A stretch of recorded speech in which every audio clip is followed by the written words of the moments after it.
কুমিল্লার লাকসাম উপজেলার কৃষ্ণপুরে পোনা ব্যবসায়ী আব্দুর রহমানের বিরুদ্ধে আশ্রয়ন ঘর বেচাকেনার অভিযোগ। একটি ঘর বিক্রি করেন ৫০,০০০ থেকে ১.৫ লক্ষ টাকায়। রহমানের নেতৃত্বে প্রভাবশালী চক্রে বঞ্চিত প্রকৃত ভূমিহীনরা। বিস্তারিত দেখুন কুমিল্লা থেকে মোস্তাফিজুর রহমানের পাঠানো ৩ পর্বের ধারাবাহিক অনুসন্ধানী প্রতিবেদনের প্রথম পর্বে। সরকারের মানবিক উদ্যোগ আশ্রয়ন প্রকল্পকে ঘিরে কুমিল্লার লাকসাম উপজেলার কৃষ্ণপুরে ভয়াবহ অনিয়মের অভিযোগ উঠেছে। স্থানীয়ভাবে মাছের পোনা ব্যবসার সঙ্গে জড়িত রহমানকে আশ্রয়ন প্রকল্পের ঘর বেচাকেনা সিন্ডিকেটের প্রধান হোতা হিসেবে চিহ্নিত করেছেন এলাকাবাসী। অভিযোগ রয়েছে তার নেতৃত্বেই আশ্রয়ন প্রকল্পের ঘর অবৈধভাবে বিক্রি ও হস্তান্তর করা হয়েছে। স্থানীয় একাধিক সূত্র জানায়, কৃষ্ণপুর আশ্রয়ন প্রকল্পে বরাদ্দপ্রাপ্ত ঘরগুলো টাকার বিনিময়ে হস্তান্তরের পেছনে মূল সমন্বয়কের ভূমিকায় পালন করছেন রহমান। রাজনৈতিক পরিচয়ে স্থানীয় প্রভাব খাটিয়ে অযোগ্য ব্যক্তিদের ঘর পাইয়ে দেওয়া হয়েছে। বিপরীতে তালিকাভুক্ত অনেক প্রকৃত ভূমিহীন ও গৃহহীন পরিবার ঘর না পেয়ে বঞ্চিত হয়েছেন। টোটাল 9টা ফ্যামিলি আছে। একবার সরকারিভাবে টাকা পয়সা লাগে না। কত করে দিয়েছিলেন? 25,000 টাকা।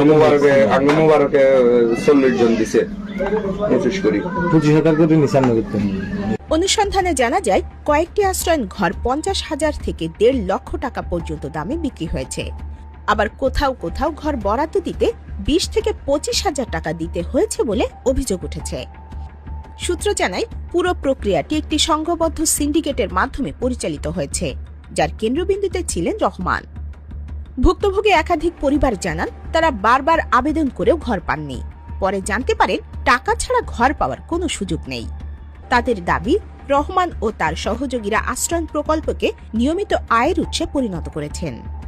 এ ঘটনায় ঘর বরাদ্দ ও তদারকির দায়িত্বে থাকা সংশ্লিষ্ট দপ্তরের ভূমিকা নিয়েও প্রশ্ন উঠেছে। স্থানীয় সচেতন মহলের প্রশ্ন, রহমান কিভাবে এত বড় অনিয়ম পরিচালনা করার সুযোগ পেল, কারা তাকে সহযোগিতা করেছে এবং প্রকৃত সুবিধাভোগী তালিকা আদৌ যাচাই করা হয়েছিল কিনা। এলাকাবাসী ও সুশীল সমাজের প্রতিনিধিরা অবিলম্বে কৃষ্ণপুর আশ্রয়ন প্রকল্পের ঘর বরাদ্দের বিষয়ে নিরপেক্ষ তদন্ত, অবৈধভাবে বিক্রি হওয়া ঘর বাতিল ও পুনরুদ্ধার এবং সিন্ডিকেটের প্রধান হোতা সহ জড়িতদের বিরুদ্ধে দৃষ্টান্তমূলক শাস্তির দাবি জানিয়েছেন। পাশাপাশি প্রকৃত ভূমিহীন ও গৃহহীন পরিবারগুলোর মধ্যে পুনরায় ঘর বরাদ্দের আহ্বান জানানো হয়েছে। আশ্রয়ন প্রকল্প গরিব মানুষের মাথার ছাদের শেষ ভরসা। সেই প্রকল্পকে যদি রহমানের মতো প্রভাবশালীরা বাণিজ্যের পণ্যে পরিণত করে, তবে তা শুধু অনিয়ম নয়, সরাসরি মানবতার বিরুদ্ধে অপরাধ। এখন দেখার বিষয়,